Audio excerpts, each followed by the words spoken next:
Let's continue with the goniometry. तो ये हमारे पास एक कह लें कि एक एग्जांपल है। तो हम यहाँ पे जो है वो शोल्डर की, जैसे कि लिखा हुआ है, शोल्डर की फ्लेक्शन को जो है वो मेजरमेंट करेंगे। तो इस डायग्राम को थोड़ा सा रीड करते हैं, फिर इसके बाद मैं कोशिश करूँगा कि पेशेंट के ऊपर जो है वो वीडियो बनाऊँ। तो कंटिन्यू करते हैं। जैसे कि हमें पता है कि गोनियोमीटर के 3 पार्ट्स हैं, तो हम अब मैं डेमोन्स्ट्रेट करूँगा इनके ऊपर जो यहाँ पे एक्सप्लेन्ड है।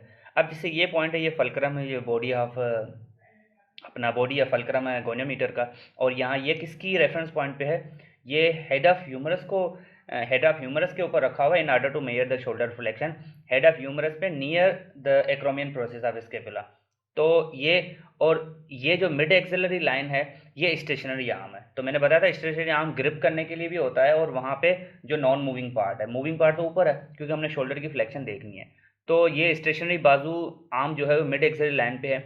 और जो मूविंग आर्म है उसने जो वो मूविंग आर्म है, उनका आप डायरेक्शन चेक करो तो लेटरल एपिकंडाइल की तरफ है।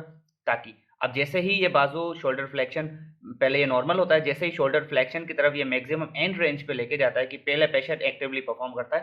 कीप इन माइंड ये इसके साथ साथ नहीं मूव करता।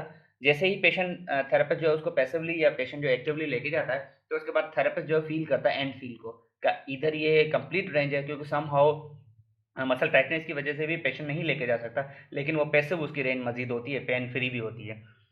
तो ये एंड रेंज पे या मैक्सिमम रेंज पे जो है वो आपने लेके जाना होता है थेरेपिस्ट ने। उसके बाद जो है मूविंग आर्म को मूव करते हो, और जो लेटरल एपिकंडाइल, ये डॉट जो है वो इंडिकेट करता है लेटरल एपिकंडाइल को।